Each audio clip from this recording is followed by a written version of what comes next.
Você já teve vontade de entrar dentro de uma história e mudar a história, mudar o final da história? Pois essa história é uma história que me faz querer mudar a história, querer entrar dentro da história e falar, não pode acontecer nada assim. Ela fica em segundo livro de Samuel, segundo livro de Samuel, capítulo 13, e a história de Tamar é uma dessas histórias injustas de estupro pelo próprio irmão. E eu me perguntei, Senhor, é isso mesmo que eu tenho que pregar? Eu de verdade, mas não sei o que Deus pretende. Porque normalmente em conferência a gente escolhe um tema mais amplo. Mas seja o que for, isso é coisa de Deus, não é minha. E a história de vida de muitas mulheres deixam marcas. A verdade é que na vida real tem muita história triste e a gente não tem como fugir. Vamos para segundo livro de Samuel 13, verso 1. Começa dizendo assim: depois de algum tempo, Amnon, filho de Davi, apaixonou-se por Tamar. Só lembrando que Tamar era meia irmã dele. Tinha o mesmo pai, Davi. As mães eram diferentes. Ela era muito bonita e era irmã de Absalão, outro filho de Davi. Absalão era a mesma mãe, mas Amnon eram mães diferentes, mas eles eram meio irmãos. E Tamar havia acabado de sair da puberdade. Tamar tinha se tornado mocinha, ela se tornou uma linda adolescente, cheia de sonhos, cheia de ingenuidade. Pastora Rafa, eu acho que você está preocupada com o som, não é por causa de mim que eu não gosto, mas pode deixar, porque é melhor esse do que o da macumba. Então deixa esse, porque mesmo assim eu estou escutando Tamar. Eu até falo assim, oh Jesus, mas a nuvem de glória está aqui. Tamar era uma moça nova, tinha saído da puberdade, tornou-se uma linda adolescente, e como toda adolescente ela era princesa de verdade, ela tinha muitos sonhos.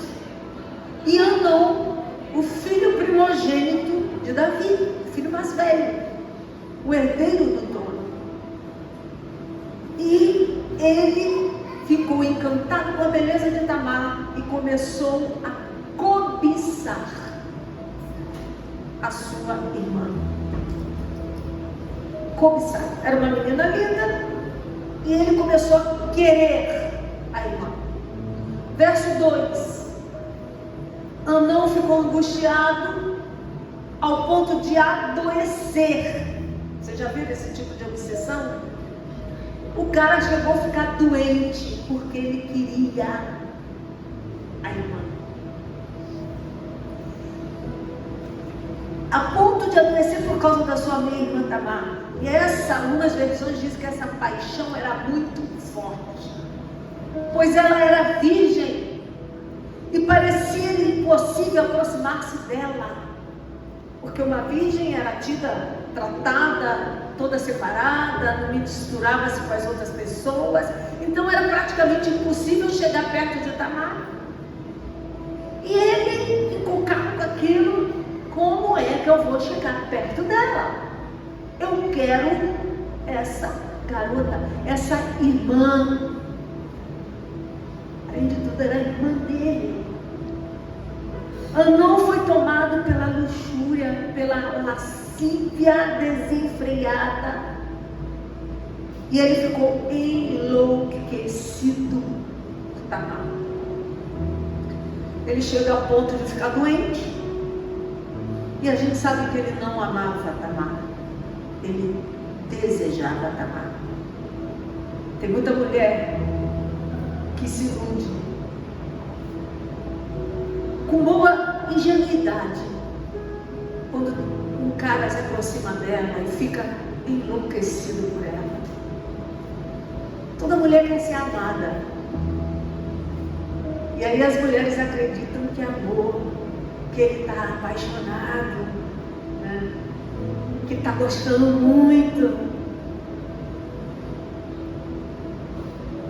Ele só desejava Tamar, ele não amava Tamar. E ele chega a ponto de adoecer. E Tamar aqui na história é uma vítima.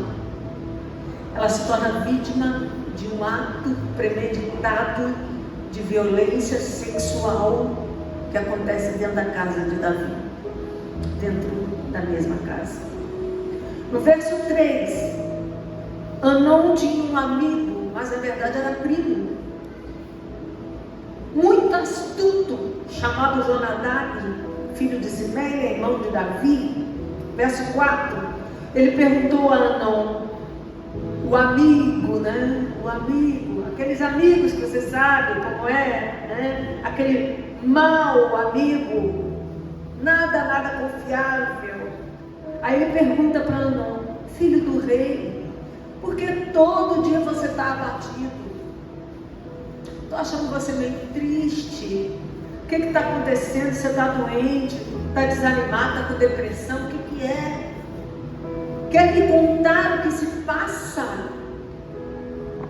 Amnon diz para ele, estou apaixonado por Tamar, irmã do meu irmão Absalão, filha do mesmo pai que meu, do rei Davi. Estou apaixonado por ela. E ele escolhe esse cara para abrir o coração. Ele já estava enlouquecido. Ele escolhe essa pessoa. Papo de amigo você já sabe, né? Tem gente que vai desabafar com uma amiga que não é crente, uma amiga do mundo, uma amiga que não vai ouvir boa coisa. Você não vai ouvir. O que tem, menina? Nada a ver. Você não vai ouvir boa coisa. Amnon não ouviu boa coisa. E aí eles traçam um plano. Traçou um plano para saciar o desejo dele. O plano era inventar uma história para facilitar Amnon de chegar perto de Tamar. Nesse texto, nessa história foi de um jeito, mas na vida real é assim também. Eles programam, as pessoas preparam um jeito de chegar perto daquela pessoa cobiçada. Vai no amigo do amigo, tem como me apresentar, marca uma festa, chama fulano, chama Beltrano, e tem sempre aqueles amigos para fazer a ponte. E muitas vezes para levar a vida a uma destruição, que foi o caso aqui específico. Verso 5, olha o plano. Olha o plano. Vá para a cama, finja estar doente, disse Jonadab. Você vai, fica de cama, faz que você está doente. E faz isso se espalhar até chegar no ouvido do rei. Por quê? Porque o rei vai saber que você está doente, você é o filho mais velho, ele vai vir na sua casa, eram casas separadas, e ele vai vir te visitar. E quando o rei, no verso 5 diz, quando o rei vier, permite, diz para o seu pai, permita que a minha irmã Tamar, papai, venha me dar de comer. Mas olha que frase estranha. Amnon morava num palácio, como homem. A filha virgem morava sobre a dela do pai no palácio do pai, do rei. Eram casas diferentes, ela não tinha contato com o irmão. Não fazia parte da cultura. E aí, o plano era: pai, permita que minha irmã Tamar venha e me dê de comer. Gostaria que ela preparasse a comida aqui mesmo, na minha casa, fizesse a comida aqui e me servisse. Assim eu poderei vê-la. No verso 6, Anon aceitou a ideia, o plano que o colega deu. Que colega legal. Amou o plano, deitou-se, fingiu-se de doente, faz o rei ficar sabendo, o rei vem e visita. Aí Anon diz para o rei: rei, eu gostaria que a minha irmã Tamar viesse e preparasse 2 bolos aqui mesmo e me servisse, porque eu estou sem apetite, eu não consigo comer. E aí, quem sabe a minha irmã faz algo que venha despertar o meu apetite. Anon não pensou 2 vezes em fazer isso. Ele não parou para pensar: será que vai dar isso? É minha irmã. Se o meu pai souber, ele vai me matar. Eu posso ser morto, posso ir para a forca. Ah, não. A fissuração dele, a obstinação era tanta que ele não parou para pensar nas consequências. Ele ouviu o plano, se fingiu de doente, não pensou 2 vezes, fez igual o amigo dele falou, pronto. E foi para os finalmente. E aí não usa o pai, usa Davi para se aproximar da irmã virgem, que vivia separada, fechada a 7 chaves. Ele usa o próprio pai para se aproximar da irmã. O rei, obviamente, não tinha a menor ideia do que passava naquela cabeça suja do filho. O rei, obviamente, não tinha a menor ideia das intenções de Anon. Davi, só que Davi não teve discernimento do perigo. Se ela era guardada a 7 chaves, como ele deixa ela ir sozinha, sem acompanhantes, para a casa do filho mais velho? Não passou na cabeça dele um instante aquela estranheza do irmão querer, e ele tinha várias irmãs, mas que aquela irmã específica que tinha saído da puberdade, que era linda demais, fosse na casa dele, ela mesma cozinhar. Não passou na casa do rei.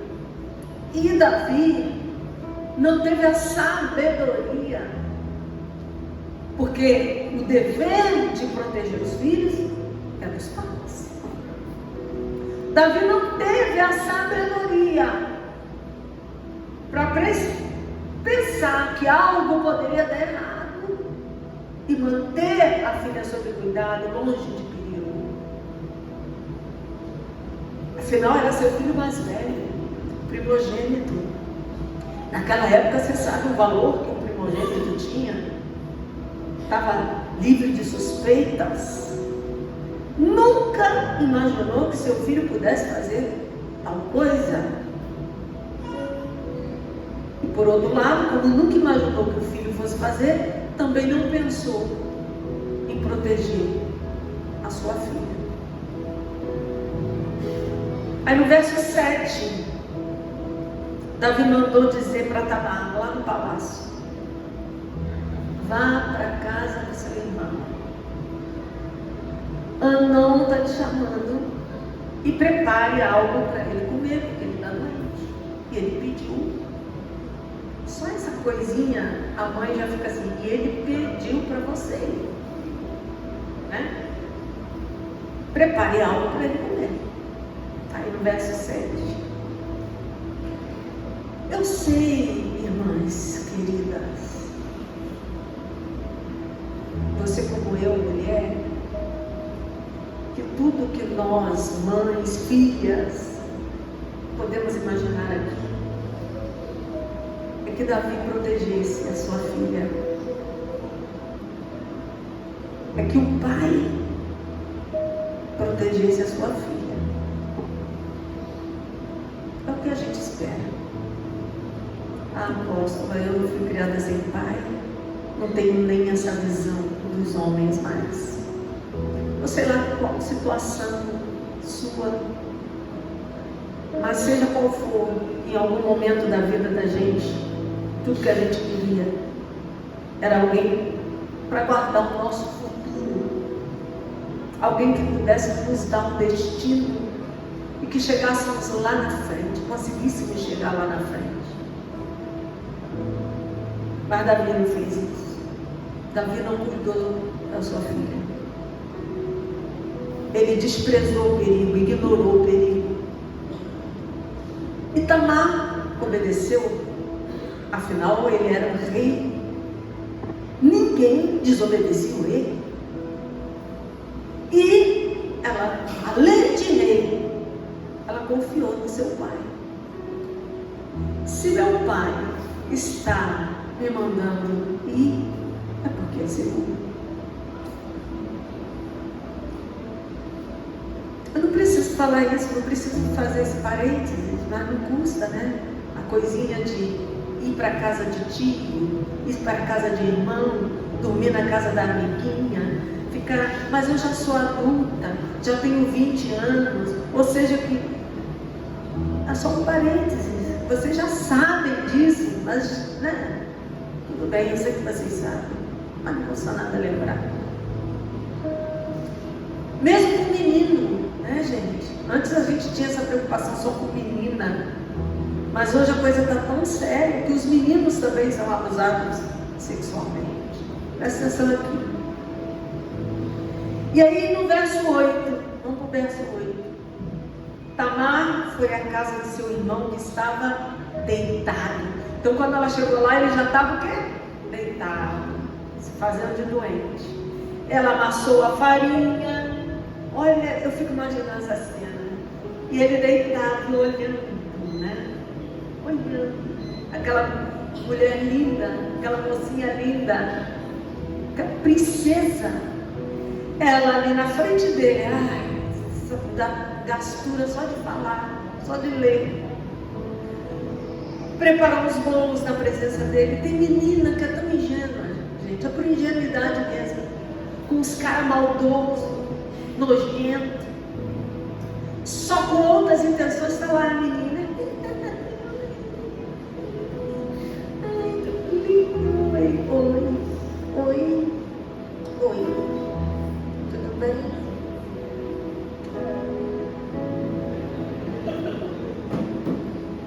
Uma ingenuidade, não sabe o que é a vida, não sabe, e acredita. E tá lá, é o irmão dela, né? Fazendo lá os bolos, aí diz assim, na presença dele. Depois os assou. Não era forno igual você conhece na forninho, aquelas fogos de lenha, aquele negócio, tinha servos lá, deve ter preparado. Aí no verso 9, depois ela pega a assadeira, lhe serviu os bolos, mas aí ele fez o quê? Não quis comer. Mas por quê? Porque tinha gente ali, os servos estavam olhando. Aí ele faz aquele charme. Oh, não quero. E aí faz o quê? Então Anão deu ordem para que todos saíssem. Todo mundo sai, eu preciso resolver um negócio aqui com a minha irmã querida. Todo mundo para fora. Depois que todos saíram, no verso 10, ele disse para Tamar: traga agora os bolos e sirva-me aqui no meu quarto. Não tinha mais ninguém ali para olhar. Vem aqui no meu quarto, irmãzinha querida. E aí Tamar levou os bolos que havia preparado ao quarto de seu irmão. Verso 11.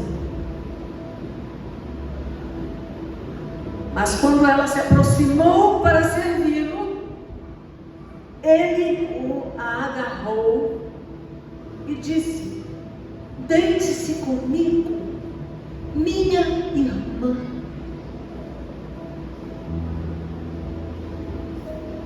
Mas esse filme é um filme que já aconteceu com mulheres aqui dentro. É um filme que já aconteceu com quem você nem imagina. O tanto de histórias que eu já ouvi na minha vida de ministério, de pais, de próprias mães que mandam as filhas dormir com os pais, de mães que mandam filha pedir dinheiro para o avô, sabendo que o avô só vai dar dinheiro se tiver contato com as netas. Mesmo assim, manda.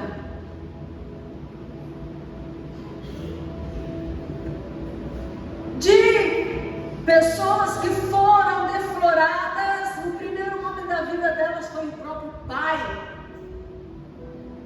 Isso não é uma historinha da idade antiga só não. É uma historinha de dentro das nossas igrejas. É uma historinha que só quem passou sabe a dor que é. Só quem vivenciou isso, ainda que na primeira infância, ainda que muito pequenininha, ou seja lá o que for, ou se foi uma pessoa que amou muito, não era irmão, mas era um namorado que amou muito, mas que só desejava sexualmente. Só quem passou por isso sabe a dor que é. E aí ele agarra a irmã e diz: venha se deitar comigo, minha irmã. No verso 12, ela lhe disse: não, meu irmão. Isso ele agarrando ela e ela lutando com ele. Não, meu irmão, não me faça essa violência. Não se faz uma coisa dessas em Israel. Não cometa essa loucura. Eles conheciam as leis. Levítico 18:9. Não tenha relações sexuais com a sua irmã, seja por parte de pai ou por parte de mãe, ou somente por parte de um ou outro, seja nascida na mesma casa ou em outro lugar. A lei em Israel era clara.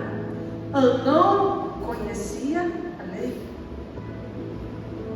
E ele premeditou tudo, e ele tinha consciência do que ele estava fazendo. Não me faça isso. Não se faz uma coisa dessa em Israel. Não cometa essa loucura, meu irmão. Ela implorou.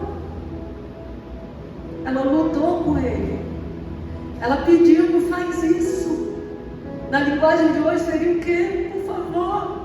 Pelo amor de Deus, irmão, não faz uma coisa dessa. Tenha pena de mim, eu sou tua irmã. Não faça isso. E no verso 13, ela ainda continua falando com ele e diz: o que seria de mim, irmão? Naquela época, se uma menina, mesmo que fosse deflorada, não fosse um sexo consensual, uma vez que ela perdia a virgindade, ela saía do controle dos pais. O pai e a mãe não eram mais tutores. E ela tinha, pela lei, que ser sustentada pelo homem que a violentou.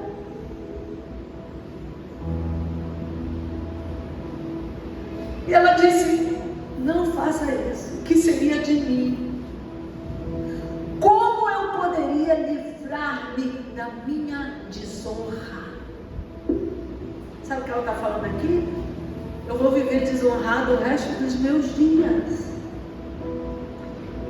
Irmão, eu sou tua irmã. Eu vou carregar essa vergonha o resto da minha vida. Aonde eu for. E ela ainda fala, o que seria de você? Você cairia em desgraça em Israel. Que cena lamentável, irmãos. Irmãs, que cena lamentável. Como eu poderei me livrar da minha desonra? Fale com o rei. Está dizendo aí, ó. Fale com o rei. Vai lá. Se chegou a esse ponto, então fale com o rei. Ele deixará que eu me case com você. Talvez não. Talvez não deixasse. Mas a intenção de Anon não era se casar com a irmã. Então ele não tinha a menor pretensão de falar com o rei. Aí no verso seguinte, 14, mas Anon não quis ouvi-la, sendo mais forte que ela, violentou-a.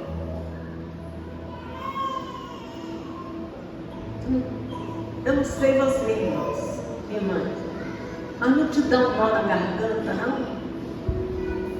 Me dá.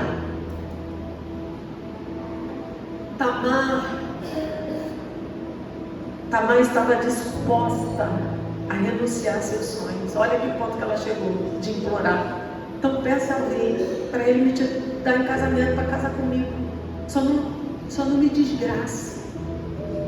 Só não acabe com a minha vida. Peça para o rei para casar comigo. Olha, uma menina que tinha tudo, uma vida pela frente, uma princesa, uma vida linda pela frente, chegou nesse ponto de renunciar aos sonhos para não destruir a reputação dela. Para não destruir a reputação. E apesar do sofrimento que ela sentiu após ter sido abusada sexualmente, ela pede para ele casar com ela, para ele reparar o erro que cometeu e diminuir o constrangimento, porque seria menos constrangedor. É uma cena lamentável, irmãs. E não acaba aqui não. Essa cena lamentável não acaba aqui. Verso 15. Logo depois, Anon sentiu uma forte aversão por ela.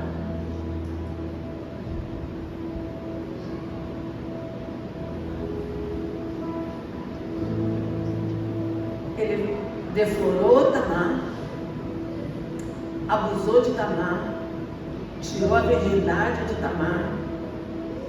Quando ele terminou, ele sentiu aversão por ela. E diz a Bíblia que a aversão foi mais forte do que a paixão que ele tinha sentido. Ele teve nojo. Como se pegasse uma prostituta qualquer, sabe? Aquelas coisas que a gente vê, que quero. E aí depois que termina, como se fosse de uma prostituta, que nojo! Pois é, depois que ele estuprou a irmã, ele sente nojo dela, mais forte do que a paixão que ele sentia. E aí ele vira e diz para ela: levante-se e saia. Depois de violentar, sente nojo e passa a odiá-la e rejeita Tamar. Uma virgem linda, uma mulher linda, a Bíblia fala da beleza dela, e ele expulsa Tamar da sua casa. E ele mandou que Tamar fosse posta na rua. Levante-se e saia. Verso 16. Ela vira para o irmão e diz assim: não, meu irmão, não me mande embora. Me mandar embora vai ser pior do que o mal que você já me fez. Ele, porém, não quis ouvi-la. No verso 17, chamou o servo lá fora e disse: ponha esta mulher para fora daqui e tranque a porta. Então o servo pôs para fora e trancou a porta.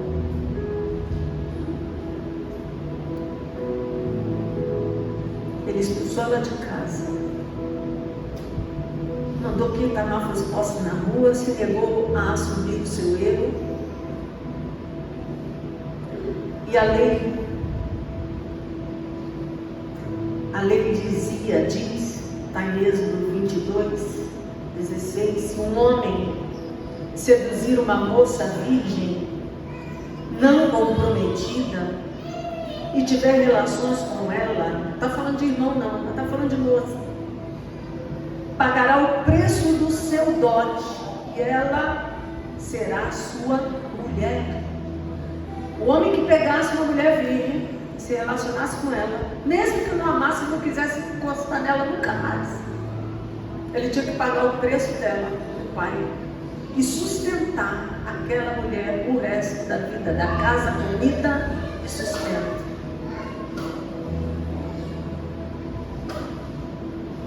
Tamar, depois disso, não tinha mais direito de estar na casa do pai, do rei Davi.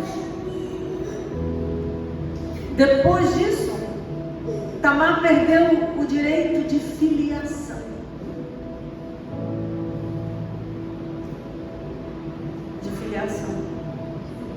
Tamar agora não tinha um lar para viver.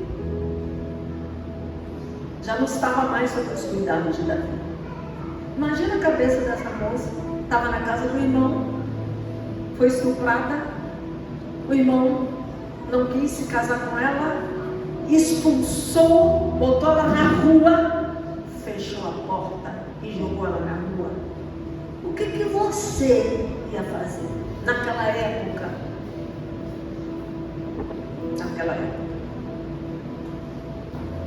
Ele não quis ouvir.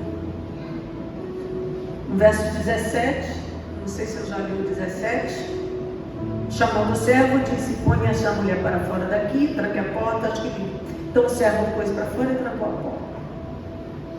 Eu vou dizer o que você ia fazer. Bom, eu acho. Você ia se lavar,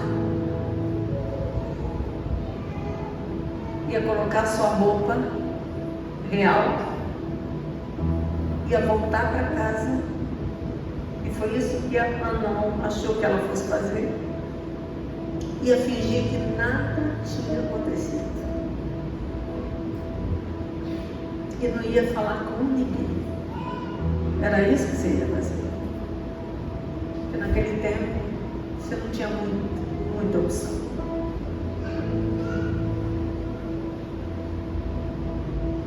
Ele arruinou a vida de Tamar. Ela não tinha uma responsabilidade com ela, que não foi cumprida, porque ele era um irresponsável. Tem muita gente, muita mulher, não vem escrito na testa, mas que se envolvem com irresponsáveis. E a história é muito sofrida. A história de muitas mulheres aqui é muito sofrida. Apóstola, que geração de homens irresponsáveis. Como é tanta gente irresponsável, que não assume as consequências. Um cara omisso, governado pelo seu egoísmo, inconsequente. Ficou a pergunta quando ela saiu e trancou a porta: será que Davi, seu pai, receberia de volta? Afinal, ela tinha pai. Ela vai contar para Davi, ele vai fazer alguma coisa, ele vai me receber de volta. Afinal, eu sou filha de Davi. Sou filha de Davi. E aí é a hora que Tamar surpreende a gente. Num ato de coragem. E a gente está precisando aprender com essa menina. Do texto do verso 18, acho que é 18, ela estava vestindo uma túnica longa, pois esse era o tipo de roupa que as filhas virgens do rei usavam desde a puberdade. Era uma túnica longa, colorida, que só meninas virgens podiam usar. Aí no verso 19, sabe o que ela faz?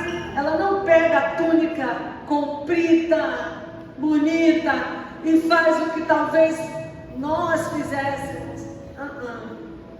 Tamar rasga aquela túnica que só mulheres virgens podiam usar.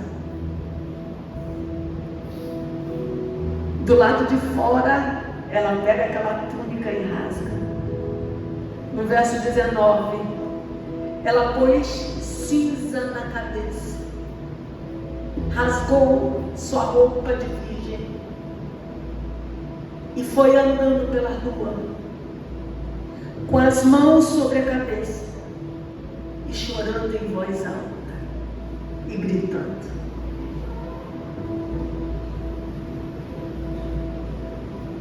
Mulher, que nó na garganta, mulher.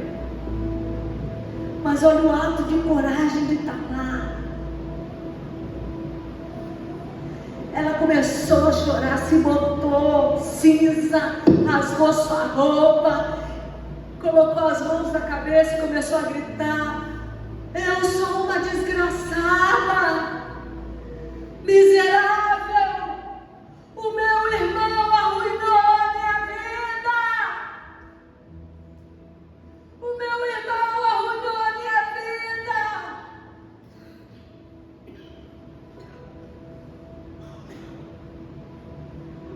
Todo mundo ia ficar sabendo disso, porque ela saiu falando alto pela rua. Todo mundo ia ficar sabendo disso.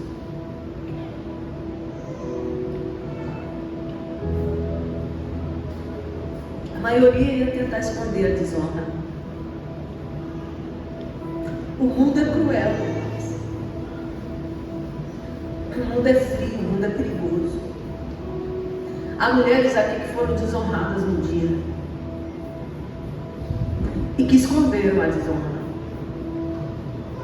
Não publicaram. Ficou ali, ó. Às vezes até você esquece que aquilo foi verdade, que ficou em algum lugar escondido. Mulheres aqui, nossa volta, procurando um lugar seguro para ir. Tamar não tinha mais para onde ir, nem sabia para onde iria. Tamar não sabia quem ia colher. A maioria de nós, a maioria das mulheres que passam essas coisas, procuram um lugar seguro,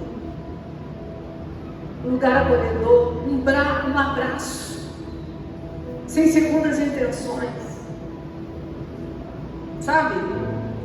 Aquele relacionamento genuíno, puro. Porque o sonho, eu não sei quantas leram aqui o romance que eu escrevi, o sonho de toda adolescente é encontrar um amor puro, um amor puro, um amor não sexual, um amor não sexualizado.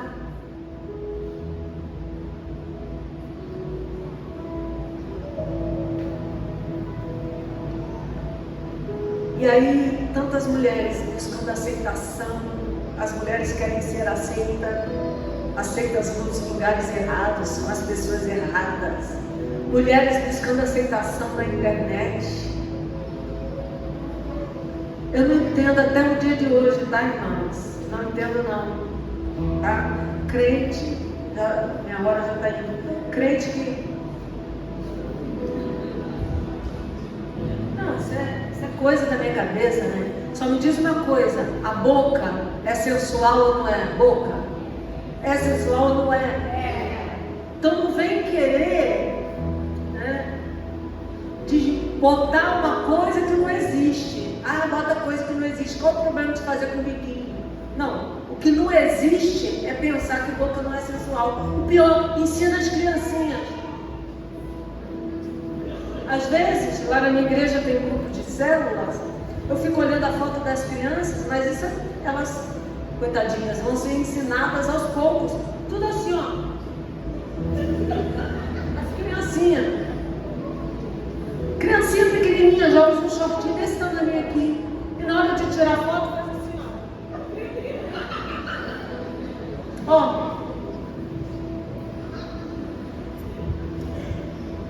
No grupo de célula da minha igreja tinha gente que fazia isso. Aí às vezes eu tinha que mandar recado no privado. O bico é para quem? A poupança geladinha é para quem? Tem gente que faz até hoje, vai tirar foto na igreja.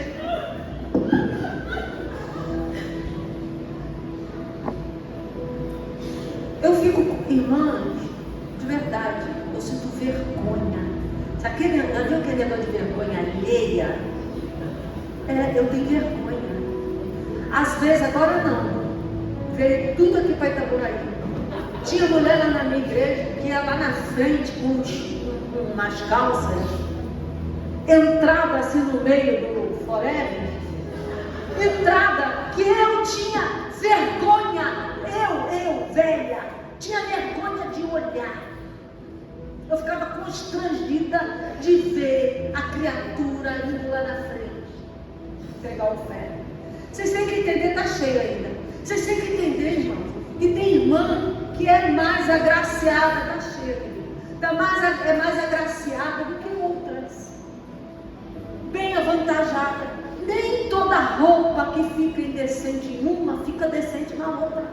Cada um tem um corpo, cada um tem que esconder o seu volume.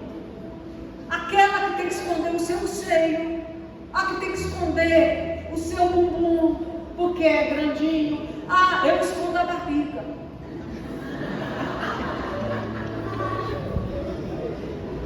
Mas tem que esconder, irmãos. A barriguinha tem que tapar. Tem que tapar. Você tem que olhar, tem que abaixar assim, olhar, se mexer. Se outra mulher olha, imagina. Eu já vi homens virarem o rosto de vergonha. É vergonhoso, irmãos. Mas nem sei por que eu falei disso. Estou falando de Tamar. Tamar andava à direita. Eu estava falando de pessoa buscando aceitação. Aí vai para a internet com roupa de malhar. Não é crente não, nunca foi. Porque quem tem necessidade de mostrar tem um problema muito sério de estima. É muita carência, muita falta de ser resolvida. Buscando aceitação nas pessoas erradas. E a gente precisa acolher essas pessoas, mostrar Cristo para essas pessoas. No caso de Tamar, a violência sexual teve um efeito. Ao invés dela fingir, ao invés dela se esconder, ao invés dela fazer de conta que não aconteceu nada, ela teve uma atitude admirável. Ela rasgou sua linda túnica colorida, digna das filhas do rei, colocou cinza sobre a sua cabeça, saiu andando e clamando com as mãos sobre a cabeça. Ai, na minha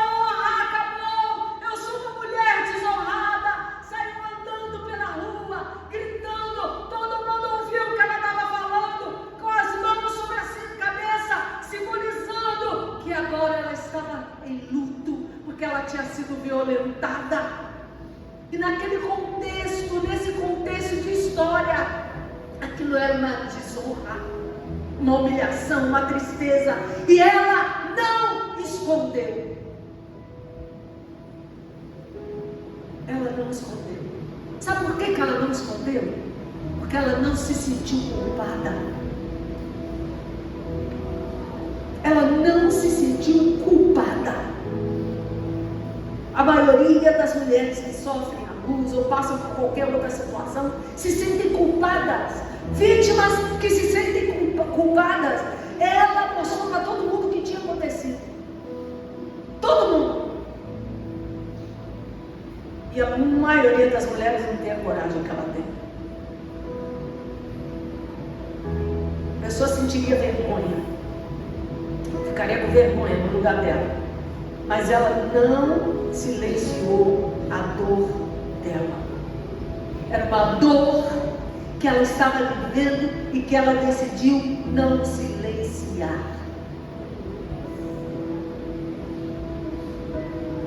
A mensagem para hoje: não silencie a sua dor. Não silencie a sua dor. Ela tornou a dor dela pública. Muito provavelmente ela queria justiça. Que coragem, que exemplo para nós.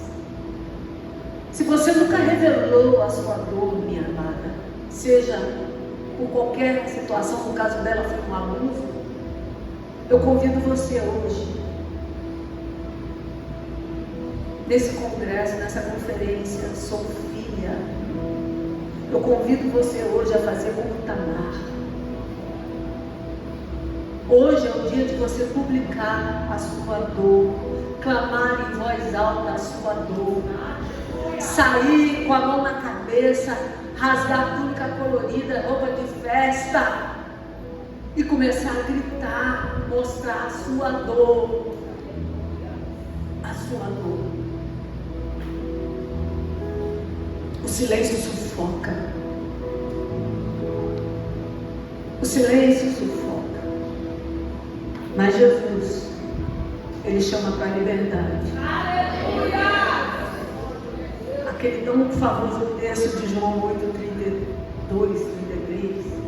Conhecereis a verdade, e a verdade vos libertará. Você não deve nada a ninguém.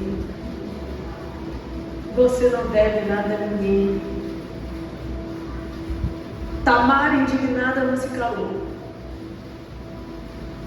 Seus sonhos ruíram, sua história se espalhou pelas ruas. Tanto que foi escrita na Bíblia. Seu futuro destruído. O que restou para Tamar? Sou uma princesa. Sou filha do rei. Meu pai é o rei Davi. Ele me mandou para a casa do meu irmão. Ele vai fazer alguma coisa para defender minha honra. Só que não. Seu pai tinha que se responsabilizar, porque ele enviou Tamar para a casa do seu irmão. Só que não. Verso 20. Absalão, seu irmão, aí o outro irmão, o irmão por parte de mãe. Absalão, seu irmão, lhe perguntou. Quando viu a irmã andando, gritando, ele chama Tamar. Seu irmão Anon lhe fez algum mal? Acalme-se, minha irmã. Ele é seu irmão. Ele, homem, juntou 2 e 2, 4. Ele é seu irmão. Não se deixe dominar pela angústia. E Tamar, muito triste, ficou na casa de seu irmão Absalão. Resumindo, Absalão assumiu a irmã. Absalão passou a cuidar de Tamar. Mais tarde, Absalão teve uma filha com o nome de Tamar. Absalão passou a ser o pai de Tamar, cuidar da irmã. E ele falou aquilo para acalmar ela e pensar no que ele ia fazer. Fica quieto, calma, irmão, não faz nada não, é seu irmão, fica quieto, deixa isso quieto. Vamos para minha casa. Você não vai ficar sem casa não. Vai morar lá em casa. E Absalão toma conta dela, ela não volta mais para a casa real, para a casa do seu pai Davi. E o rei ficou sabendo de tudo. Por quê? Porque Tamar saiu pela rua, chorando, gritando. E o rei Davi fica furioso. O que o rei Davi fez? Nunca li essa história, nem sabia que essa história existia. Mas bem, você achou? Ele fica furioso, mas não toma nenhuma atitude. Versículo 21. Ao saber de tudo isso, o rei Davi ficou indignado. Então ele toma conhecimento da humilhação da filha, ele fica irado, fica indignado, fica revoltado, porém não fez nada com o seu filho Amnon. Isso foi tudo. Ficou indignado, foi tudo. Fala a verdade. Você não estava esperando o reizão Davi, famoso, fazer alguma coisa não? Aquele que matou o gigante Golias, que tacou a pedra em Golias, que contigo saltarei muralhas, atravessarei por meio de um batalhão, destruiu, matou leão, matou urso. Davi, gente. Eu também. Dá esse nó na garganta assim. Ele ficou ali, ó, não fez nada. O rei não puniu seu filho, não acolheu sua filha. Fez o que muitos pais fazem. Sabia disso?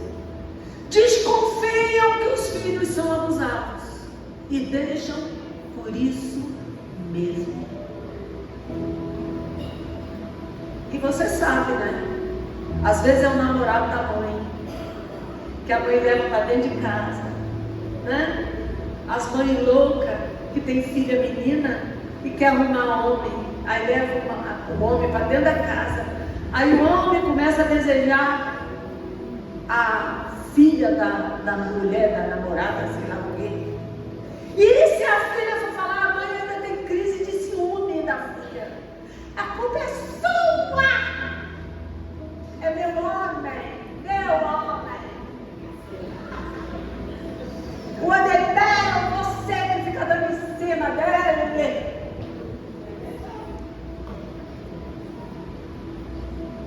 É difícil. Davi amava Tamar. Amava, eu não duvido que Davi amava Tamar.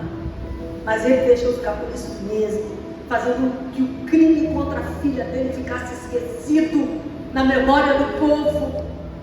O silêncio paterno foi a pior parte da história.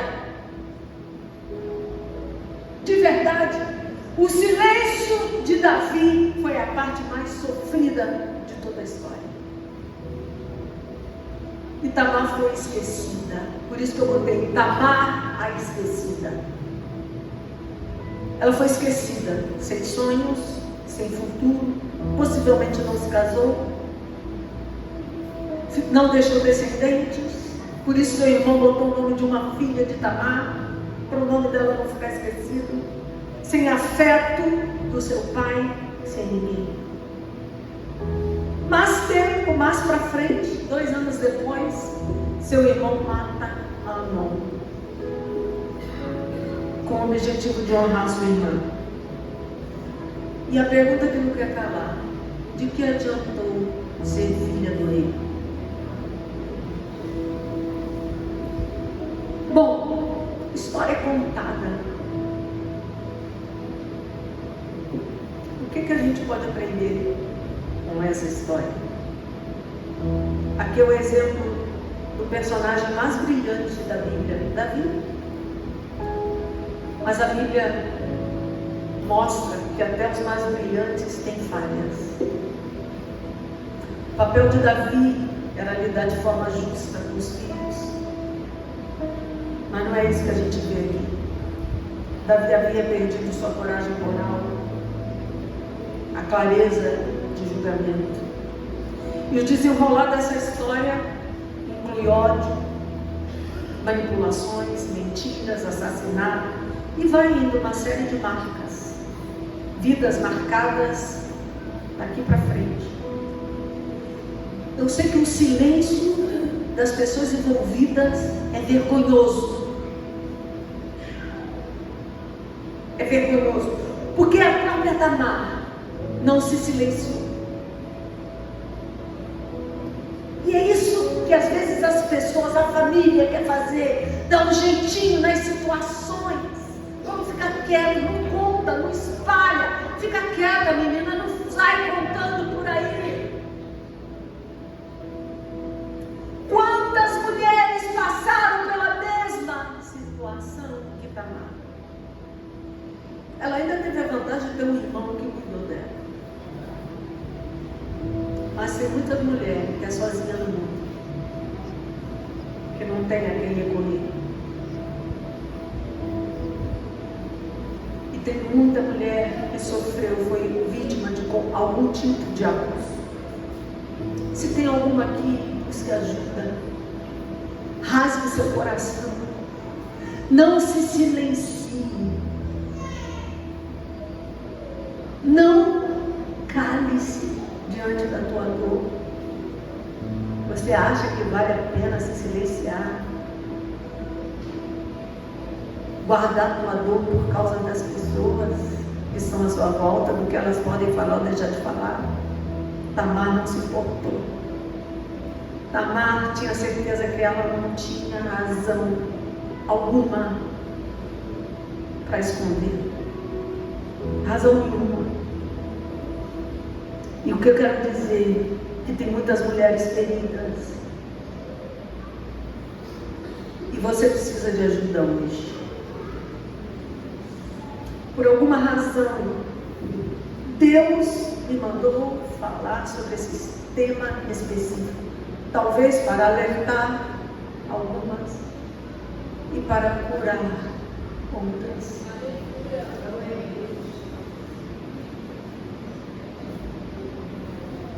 E você precisa de ajuda. Assim como Tamar fez às 2:10, colocou cinza, chorou publicamente. Tua dor não pode ficar encoberta. Se você se considera filha, mas Tamar não teve um pai. Não teve. Mas a sua história é uma história de redenção. Tamar não teve a chance que você teve.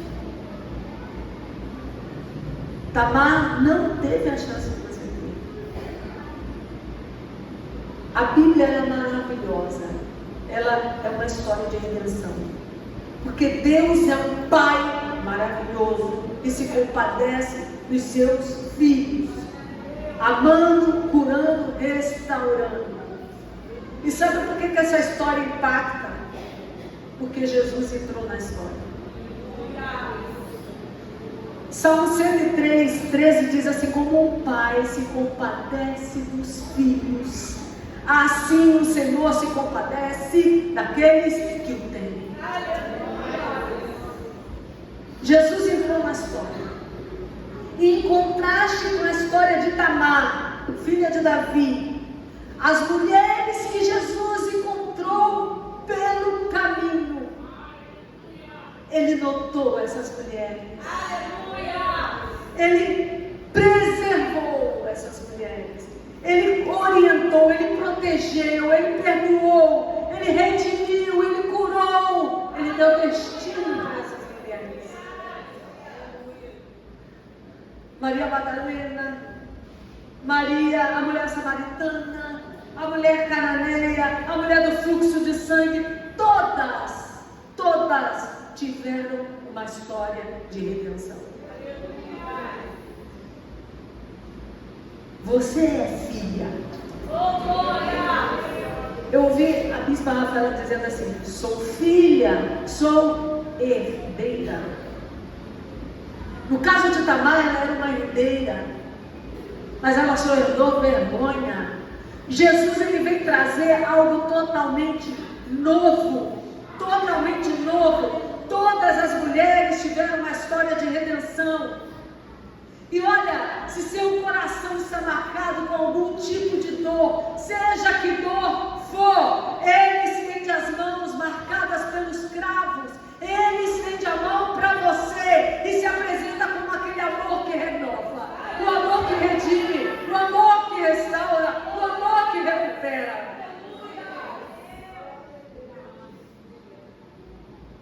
Esse é Jesus. Esse é Jesus.